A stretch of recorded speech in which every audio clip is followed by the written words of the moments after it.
Avant de travailler sur ce concours d'éloquence, je voyais, derrière le mot sorcière, qu'une vieille femme méchante, au nez crochu et au chapeau pointu, qui chevauchait son balai et lançait des sorts avec ses pouvoirs magiques et sa baguette.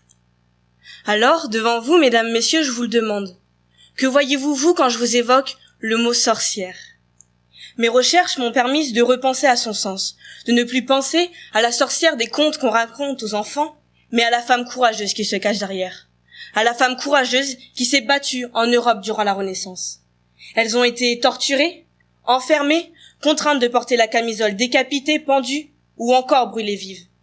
60 000 exécutions ont eu lieu en Europe, entre le 15e et le 18e siècle. Alors, pour quelles raisons vous vous demandez? Pour des suppositions. De simples suppositions, des suppositions de sorcellerie. Une femme qui a osé avorter ou qui pratiquait la médecine pouvait être accusée de sorcellerie.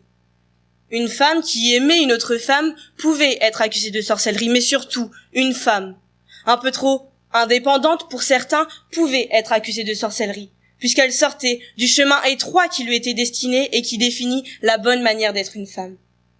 Il suffisait qu'une maison brûle, qu'une personne ou même un animal tombe malade ou meurt sans raison apparente pour qu'on cherche un coupable, un bouc émissaire. Et bien trop souvent on condamnait une femme, et surtout, bien trop souvent, une vieille femme. Alors, pourquoi une femme? Pourquoi se débarrasser d'une femme un peu trop épanouie? Parce qu'elle détruisait la chrétienté? Un livre a même été écrit, le Malleus Maleficarum. On pourrait croire à une formule magique dans l'un des films Disney, transformant une grenouille en un joli prince. Pourtant, beaucoup moins drôle, ce n'est d'autre qu'un livre racontant comment une femme était faible et inférieure au point de céder à la tentation de Satan. Et de ce fait, il explique comment capturer, torturer et éliminer une sorcière. Alors, à celui qui me demandera si c'est une lâcheté que d'applaudir à toutes les idioties que l'on nous montre sous prétexte de modernité, je lui répondrai qu'au contraire. Au contraire, pour applaudir aux idées nouvelles, il faut du courage. Le courage de ne pas avoir peur du changement.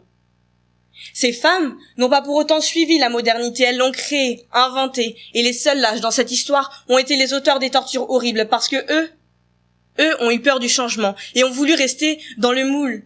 C'est évident, il ne faudrait surtout pas perturber leurs habitudes. Imaginez maintenant, pour vous le prouver, une jeune femme, vivant à la Renaissance. Période, synonyme a priori de changement, de progrès, pourtant, on l'empêcherait de suivre et d'assumer ses volontés, son envie d'être libre et indépendante. Car oui, cette jeune femme ne rêverait pas de famille, de mariage, ni même de quelconque relation avec un homme. Elle consacrerait des heures, des jours, des années, voire même sa vie, bien que courte, à la médecine, son unique but. Vous vous doutez qu'à son époque, une femme seule et indépendante était mal vue. C'était intolérable et insupportable aux yeux de beaucoup. Alors, un jour, elle sera victime de la chasse aux sorcières. Elle verra sa sœur se faire brûler devant ses yeux comme torture. Et elle sera finalement envoyée au bûcher, après de nombreux autres supplices, et on l'aura dit sorcière. Et à travers le verbe dire, on entend coupable, accusé. Mais sur de simples suppositions, elle sera condamnée pour avoir revendiqué son indépendance et en ne suivant pas le schéma du mariage. Elle sera condamnée pour avoir soigné. Chose impensable à l'époque et considérée comme de la magie. Alors, j'aurais aussi pu vous raconter l'histoire d'Alice Leck, exécutée, d'Isabelle Garcia, brûlée à 13 ans seulement, ou encore de toutes ces femmes condamnées pour avoir eu le courage de suivre un groupe avec des pensées avant-gardistes, d'indépendance et de soin. Et leur seul tort, oui, leur seul tort, a été d'être nées femmes au mauvais moment, car aucune idée ne doit être ignorée, car la plupart changent l'histoire de façon positive, que ce soit instantanément ou plus tard. Aujourd'hui encore, vieillir pour une femme est difficile. Si on regarde côté cinéma, on voit que la fin de carrière d'une femme est vers 40 ans. Et dès 35 ans, son salaire baisse considérablement. À l'inverse de l'homme. Aujourd'hui encore, une femme célibataire est considérée comme une future vieille femme qui caressera ses nombreux chats. Mais aujourd'hui, une femme a moins peur de vivre pour elle, pas en fonction de l'homme, mais en fonction de ses envies. Soyez une Hermione.